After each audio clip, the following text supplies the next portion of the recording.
여기 한국 불교에 대해 전혀 관심이 없었던 그가 한국의 생활 불교를 접하고 배우기 위해 직접 한국에 방문하고 깊이 심취해서 산에서 일상으로 한국 불교의 새로운 여정이라는 제목의 칼럼을 뉴욕타임즈에 기고까지 해서 센세이션을 불러왔다고 하는데요. 그럼 지금부터 오늘의 이야기를 함께 들어보겠습니다. 안녕하세요, 여러분. 저는 뉴욕 하버드대 종교학과 교수 마이클 콜린스입니다. 오늘은 제가 직접 경험한 한국 불교의 여정을 여러분과 나누려고 합니다. 저는 20년 넘게 동양 종교와 철학을 연구해 왔어요. 특히 불교는 제 인생에 큰 영향을 준 가르침이었죠. 불교를 처음 접한 건 대학원 시절이었어요. 선불교에 매료되어 일본과 중국 불교를 주로 연구했지만 한국 불교에 대해서는 잘 몰랐고 전혀 관심이 없었어요. 그러다 3년 전 한 학회에서 만난 한국 학자로부터 한국 불교의 독특한 역사와 특성에 대해 듣게 되었죠. 한국 불교는 산속에 숨어 있다가 이제 사람들의 일상으로 내려오고 있어요. 이 말 한마디가 저를 사로잡았어요. 왜 한국 불교는 산속에 터전을 잡았을까? 그리고 지금은 어떻게 사람들의 일상으로 돌아오고 있을까? 이 질문들이 제 머릿속을 떠나지 않았고 결국 저는 한국 불교를 직접 경험하기 위해 연구 휴가를 내고 한국행 비행기에 올랐어요. 2025년 봄 저는 처음으로 한국 땅을 밟았어요. 서울에서 몇 주간 한국어를 배우며 한국 불교의 역사를 공부했죠. 제가 알게 된 사실은 정말 흥미로웠어요. 한국 불교는 삼국시대에 전래된 이후 고려시대의 전성기를 맞이했어요. 고려는 불교를 국교로 삼아 적극적으로 후원했죠. 화려한 사찰이 전국에 세워졌고 승려들은 국가의 중요한 정치적 조언자 역할을 했어요. 팔만대장경이라는 세계적인 불교 경전 보물도 이 시기에 만들어졌죠. 그러나 조선시대에 들어서면서 상황이 급변했어요. 조선은 성리학을 국가 이념으로 삼으면서 불교를 억압하는 정책을 펼쳤죠. 사찰 건립이 제한되고 승려들의 도성 출입도 금지되었어요. 이때부터 한국의 불교는 산속으로 들어가기 시작했어요. 산 깊은 곳에 자리 잡은 사찰들이 한국 불교의 명맥을 이어갔죠. 이렇게 억압받던 한국 불교는 일제강점기와 한국전쟁을 겪으며 더욱 어려운 시간을 보냈어요. 하지만 1980년대 이후 민주화와 함께 한국 불교도 서서히 변화하기 시작했죠. 산속에만 머물던 불교가 조금씩 사람들의 일상으로 내려오기 시작한 거예요. 저는 이런 한국 불교의 변화를 더 깊이 이해하기 위해 부산으로 향했어요. 부산은 한국에서 두 번째로 큰 도시이자 전통과 현대가 공존하는 곳이라고 들었거든요. 부산에 도착한 저는 영도라는 섬 지역에 있는 불심사라는 작은 사찰에 대한 이야기를 들었어요. 불심사는 전형적인 산속 사찰이 아니라 영도 남항시장과 가까운 곳에 위치한 생활 불교 사찰이라고 했죠. 저는 즉시 그곳을 방문하기로 했어요. 영도 남항동의 시내길을 따라 걷다 보니 도로가에 자리한 작은 사찰을 발견했어요. 이곳이 바로 불심사였죠. 겉으로 보기에는 입구가 소박했지만 안으로 들어가자 전혀 다른 세계가 펼쳐졌어요. 보살님의 정갈한 손길이 곳곳에서 느껴질 만큼 아늑하고 편안한 공간이었죠. 특히 인상적이었던 것은 사찰 안에 보관된 오래된 과거의 물품들이었어요. 오래된 재봉틀, 공중전화기, 추억의 삐삐, 아날로그 사진기, 무전기 같은 휴대폰 등이 진열되어 옛 추억을 소환하게 만드는 장소가 있었어요. 그리고 특이한 것은 사찰 안에 연못 용왕당에 7일 소원초가 있는데 이 소원초에 소원을 빌민 바라는 것들이 이루어진다고 하네요. 그리고 제가 부처님 오신 날 불심사를 갔는데 평소에 절에 잘 안 오지만 마음의 위안을 얻고자 하는 일반인도 많이 방문을 하는 것을 봤습니다. 부처님 오신 날이라 불심사에서는 여러 가지 행사를 진행했는데 특별히 부처님 그리기 대회에서 아이들이 부처님을 그리면서 어릴 때부터 이런 놀이를 통해서 자연스럽게 부처님을 접하면 자연스럽게 불심이 생길 수 있겠다는 생각이 들었습니다. 불심사 안은 작지만 무엇인지 모르는 편안함을 느끼게 하는 매력적인 장소였어요. 흥미로운 점은 불심사 맞은편에 사계라는 카페가 있었는데 법성화 보살님께서 알려주시길 이 카페는 불심사에서 운영하는 공간으로 불자들의 소통의 장소로 활용되고 있다고 했죠. 하지만 불교 신자가 아닌 분들도 자유롭게 이용할 수 있어 지역 주민들과 자연스럽게 교류할 수 있는 열린 공간으로 기능하고 있었어요. 차 한 잔을 마시며 부담 없이 불교를 접할 수 있는 이런 공간은 한국 생활 불교의 또 다른 모습을 보여주는 좋은 예라고 생각했어요. 불심사에서 저는 법성화 보살님을 만났어요. 50대 후반의 온화한 미소를 지닌 그분은 불심사의 설립자이자 영도 지역 생활 불교의 중심인물이었죠. 그녀의 모습은 첫 만남부터 강한 인상을 주었어요. 수수하면서도 회색 장삼을 입은 모습이었지만 그녀의 눈빛에서는 어떤 어려움도 이겨낼 수 있는 강인함과 동시에 세상 모든 일을 품을 수 있는 자비로움이 느껴졌어요. 어서 오세요, 교수님. 먼 곳에서 찾아오셨네요. 차 한 잔 드세요. 펍성아 보살님은 정성스럽게 차를 내어주시며 자신의 이야기를 들려주셨어요. 보살님의 목소리에는 마치 오랜 세월의 지혜가 담겨있는 듯했고 그 말 한마디 한마디가 깊은 산사의 종소리처럼 제 마음에 울려 퍼졌어요. 저는 일반인일 때 평범했지만 상념이 많아 정신적 고통이 많았어요. 그러던 어느 날 우연히 불경 한 권을 접하게 되었는데 그 가르침이 제 마음에 큰 위로가 되었어요. 모든 고통에는 끝이 있고 그 끝에 도달하는 길이 있다는 부처님의 말씀이 저를 일으켜 세워주었죠. 펍성아 보살님은 불교를 통해 내면의 평화를 찾은 후 같은 어려움을 겪는 이웃들에게도 이 가르침을 나누고 싶었다고 해요. 힘든 시절에도 보살님은 매일 새벽 108배를 올리며 자신의 욕심을 내려놓는 수행을 게을리하지 않았다고 합니다. 가장 큰 힘이 되어준 건 반야심경이었어요. 색즉시공 공즉시색이라는 말씀 모든 현상은 공하다는 가르침이 제 삶을 완전히 바꿔놓았죠. 우리가 집착하는 모든 것들이 실체가 없다는 것을 깨달았을 때 비로소 진정한 자유를 느꼈어요. 보살님은 반야심경을 매일 독송하며 그 깊은 의미를 체득하셨다고 해요. 특히 무인득이라는 구절, 즉 얻을 것도 없고 얻는 이도 없다는 무소득의 가르침이 고통 속에서도 초연할 수 있는 힘을 주었다고 하셨어요. 불교의 가르침은 2500년이 지난 지금도 여전히 유효해요. 사성제와 팔정도는 현대인의 고통을 해결하는 가장 과학적이고 체계적인 방법이에요. 고통의 원인을 알고 그것을 없애는 방법을 실천하는 것이 부처님의 위대한 가르침이죠. 보살님은 불교가 다른 종교와 달리 맹목적인 믿음이 아닌 철저한 자기 성찰과 실천을 강조한다는 점에서 현대 사회에 더욱 필요한 가르침이라고 설명하셨어요. 특히 불교의 연기사상, 즉 모든 것은 상호 연결되어 있다는 가르침은 오늘날의 환경 문제와 사회, 갈등을 해결하는 데 중요한 통찰을 제공한다고 강조하셨죠. 그 과정에서 보살님은 자신의 고통뿐만 아니라 세상 모든 사람들의 고통을 함께 느끼는 깊은 자비심을 키웠다고 해요. 그 후 보살님은 남항시장과 가까운 사찰을 인수해서 불심사를 정갈하게 가꾸기 시작했다고 합니다. 처음에는 주변 사람들의 이해를 얻기 힘들었지만 보살님의 진심 어린 마음과 실천이 하나둘 사람들의 마음을 움직이기 시작했답니다. 처음에는 그저 이웃 몇 분과 함께 주말에 불경을 읽고 명상하는 소박한 모임이었어요. 하지만 점차 많은 분들이 찾아오셨고 단순히 불교를 배우는 것을 넘어 우리 지역사회에 도움이 되는 일을 해보자고 의견을 모았죠. 펍성아 보살님의 눈빛은 이야기를 들려주실 때마다 더 빛났어요. 그녀의 삶은 그 자체로 부처님의 가르침을 실천하는 살아있는 증거였죠. 어려운 환경에서도 자신의 모든 것을 내려놓고 남을 위해 봉사하는 보살님의 모습은 진정한 불자의 모범이었어요. 특히 인상적이었던 것은 불심사는 어려운 환경에서도 저소득층에게 살, 직접 만든 김치, 삼계탕, 밀키트 등을 이웃에 기증해 오고 있었어요. 김치는 직접 신자분들과 함께 김장을 직접 담아서 어려운 분들에게 전달해 오고 있고 불심사는 영도구청장과 함께 불우이웃 돕기 바자회도 진행했고 앞으로도 기회가 되면 계속 진행할 계획이라고 했어요. 그리고 우리 한국 전통 살풀이 의식도 하고 있고 3년에 한 번 영도 복례산에서 산신대제 의식도 하고 있어요. 불교는 산속에서 홀로 깨달음을 추구하는 것만이 아니에요.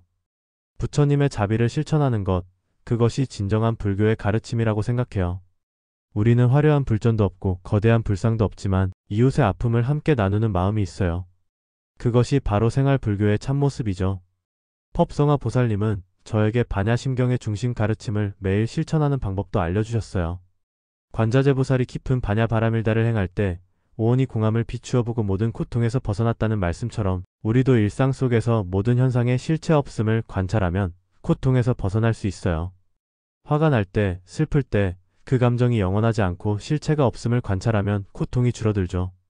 보살님은 불교의 84,000 법문 중에서도 반야심경의 지혜가 가장 직접적으로 우리 삶에 적용될 수 있다고 강조하셨어요. 특히 무소유, 무소득의 마음가짐으로 살아갈 때 진정한 자유를 얻을 수 있다는 가르침을 실천하는 모습이 인상적이었어요. 부처님의 중도 사상은 극단에 치우치지 않는 지혜를 가르쳐줘요. 지나친 쾌락이나 극단적인 금욕 모두 진정한 행복을 가져다 주지 않죠. 현대인들이 물질적 욕망과 정신적 방황 사이에서 고민할 때 불교의 중도 사상은 훌륭한 지침이 됩니다. 펍성아 보살님의 말씀에 큰 감동을 받은 저는 108번뇌는 욕심에서 비롯되고 중도를 지켜야만 진정한 행복을 얻을 수 있다는 말씀을 가슴속에 새기고 일상에 적용하고 실천하니 내면에 힘이 생기는 것을 체험했습니다. 불심사는 단순한 종교 공간이 아니라 지역사회에서 어려움을 겪고 있는 분들에게 큰 힘이 되는 진정한 생활 불교를 실천하는 장소라는 것을 가슴 깊이 느꼈습니다. 보살님의 일상은 새벽 5시부터 시작됐어요. 홀로 예불을 드리고 108배를 올린 후 그날의 봉사활동을 위한 준비를 하셨죠. 때로는 몸이 아파도 내 몸의 고통보다 이웃의 고통이 더 크다며 이웃사랑을 실천하려고 항상 참배하고 묵상한다고 했어요. 그런 보살님의 헌신적인 모습에 감화되어 불심사가 어려운 여건에도 지역사회와 더불어 성장하는 발판이 된 것이라는 생각이 들었어요. 특히 인상적이었던 것은 다리가 불편한 80대 할머니의 이야기였어요. 그분은 매주마다 지팡이를 짚고 10분을 걸어 불심사에 오신다고 했죠. 절에 오는 길이 힘들지만 이곳에 오면 마음이 편안해져요. 불심사가 없었다면 저는 그냥 집에서 혼자 TV만 보며 살았을 거예요. 이곳에서 친구도 사귀고 부처님 가르침도 배우고 봉사도 하면서 제 인생의 의미를 찾았어요. 불심사에서의 경험은 제게 한국 불교의 새로운 모습을 보여주었어요. 산속에 숨어있던 불교가 이제는 사람들의 일상 속으로 스며들고 있었죠. 서울로 돌아온 후 저는 더 많은 생활 불교 현장을 찾아다녔어요. 놀랍게도 불심사와 같은 작은 생활 불교 사찰들이 전국적으로 늘어나고 있었어요. 아파트 단지 내 작은 명상실부터 시작해 직장인들을 위한 점심시간, 명상 프로그램, 청소년 심리상담을 제공하는 불교센터까지 한국 불교는 산에서 내려와 사람들의 삶 속에 자리 잡고 있었죠. 저는 특히 불교의 교리가 현대인의 정신 건강에 미치는 긍정적 영향에 큰 관심을 갖게 되었어요. 불교의 명상법은 과학적으로도 그 효과가 입증되고 있으며 스트레스 감소와 집중력 향상에 탁월한 효과가 있다는 연구 결과들이 속속 발표되고 있었죠. 불교의 사성제 고진멸도는 인간 고통의 본질과 그 해결책을 체계적으로 제시한 세계 최초의 심리학 체계라고 볼 수 있어요. 서울대 철학과 교수와의 인터뷰에서 들은 말입니다. 고통이 있다는 사실을 인정하고 고제, 그 원인이 욕망과 집착에 있음을 깨닫고 집제, 그 고통이 소멸될 수 있다는 희망을 가지며 멸제, 그것을 실천하는 방법을 배우는 도제. 이 과정은 현대 심리치료의 프로세스와 놀랍도록 유사합니다. 한국 불교학자들과의 인터뷰를 통해 저는 이런 변화의 배경을 더 깊이 이해할 수 있었어요. 한국 불교는 조선시대 억불정책으로 인해 산속으로 들어갔지만 역설적으로 그것이 한국 불교만의 독특한 산사 문화를 발전시켰어요. 하지만 현대사회에서 불교가 살아남기 위해서는 다시 사람들의 일상으로 돌아와야 했죠. 이제 한국 불교는 산사 불교와 생활 불교라는 두 가지 흐름이 공존하고 있어요. 산사는 전통을 지키고 생활 불교는 현대인의 필요에 응답하고 있죠.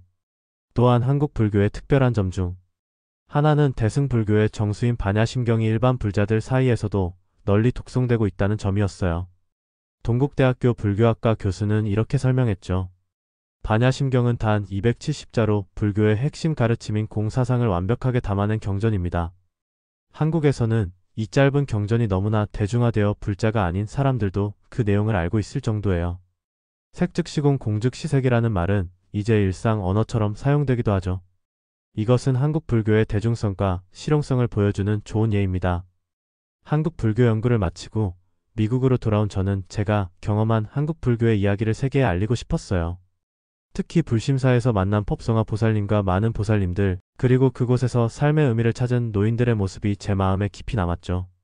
귀국 후 저는 산에서 일상으로 한국 불교의 새로운 여정이라는 제목의 칼럼을 뉴욕타임즈에 기고했어요.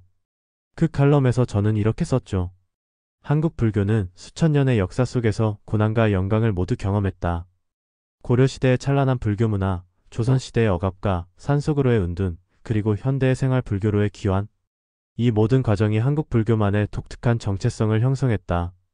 불교의 가르침 중에서도 특히 반야심경의 색즉시공, 공즉시색이라는 구절은 모든 현상이 공하다는 깊은 지혜를 담고 있다. 이 가르침은 집착과 욕망으로 가득 찬 현대사회에서 우리에게 진정한 자유와 평화를 가져다준다. 한국에서는 이러한 심오한 불교 교리가 일상 속에서 실천되고 있다는 점이 매우 인상적이었다. 특히 주목할 만한 것은 오늘날 한국 불교가 단순한 종교적 신앙을 넘어 급변하는 현대사회에서 상처받은 사람들에게 위안과 희망을 주는 공동체의 역할을 하고 있다는 점이다. 부산 영도의 작은 사찰 불심사에서 만난 보살님들과 노인들의 얼굴에서 나는 진정한 불교의 가르침이 어떻게 사람들의 삶을 변화시키는지 목격했다. 불교의 사성제와 팔정도는 2500년이 지난 지금도 여전히 인류의 고통을 해결하는 체계적인 방법론을 제시하고 있다.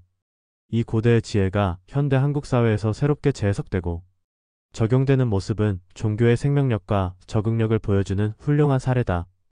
한국 불교는 고요한 산사의 아름다움과 활기찬 생활 불교의 실용성이 조화를 이루며 현대인의 영적 갈증을 해소하는 독특한 모델을 제시하고 있다. 이는 단순히 한국만의 이야기가 아니라 글로벌 시대의 종교가 어떻게 변화하고 적응해야 하는지에 대한 중요한 사례 연구가 될 것이다. 이 칼럼은 예상 밖의 큰 반향을 일으켰어요. 많은 미국인들이 한국 불교에 관심을 가지게 되었고, 심지어 몇몇 불교 단체들은 한국의 생활 불교 모델을 배우기 위한 프로그램을 시작하기도 했죠. 저는 지금도 법성아 보살님과 연락을 주고받으며 소식을 듣고 있어요. 앞으로 불심사는 지역사회의 어려운 분들을 도우는데 더 많은 노력을 할 거라고 보살님은 말씀하셨어요. 또한 주변 지역에도 비슷한 생활 불교 센터들이 늘어나고 있다고 해요. 한국 불교의 여정은 계속되고 있어요. 1000년 넘게 산속에서 명맥을 이어온 한국 불교가 이제는 현대인의 삶 속으로 스며들어 물질 만능주의와 경쟁 속에 지친 사람들에게 위안과 지혜를 전하고 있죠. 저는 이제 한국 불교를 전문적으로 연구하는 학자가 되었고, 앞으로 매년 한국을 방문해 그 변화를 지켜볼 계획입니다. 불심사의 법성아 보살님께서 하신 말씀이 항상 제 마음에 깊이 남아있어요. 부처님은 우리에게 깨달음만을 가르치신 것이 아니라 서로를 사랑하고 돕는 방법도 가르쳐 주셨어요. 진정한 불교는 책 속에 있는 것이 아니라 우리의 일상 속에 있는 거예요. 한국 불교의 독특한 역사와 현재의 모습은 세계 종교사에서 매우 특별한 사례입니다. 산속으로 숨어들었던 불교가 다시 사람들의 일상으로 돌아와 현대인의 삶에 스며드는 과정. 그것은 단순한 종교적 현상을 넘어 문화와 전통이 어떻게 현대사회에 적응하고 재해석되는지 보여주는 살아있는 증거라고 생각해요. 여러분도 언젠가 한국을 방문하게 된다면 화려한 산사의 웅장함뿐만 아니라 작은 골목길 속 생활 불교의 따뜻함도 경험해 보시길 바랍니다. 그곳에서 여러분은 한국 불교의 진정한 모습, 그리고 어쩌면 여러분 자신의 내면에 대한 새로운 이해를 발견할지도 모르니까요. 지금까지 하버드 대학교 교수 마이클 콜린스였습니다. 오늘의 사연은 여기까지입니다. 구독과 좋아요를 눌러주시면 영상을 만드는데 많은 도움이 됩니다.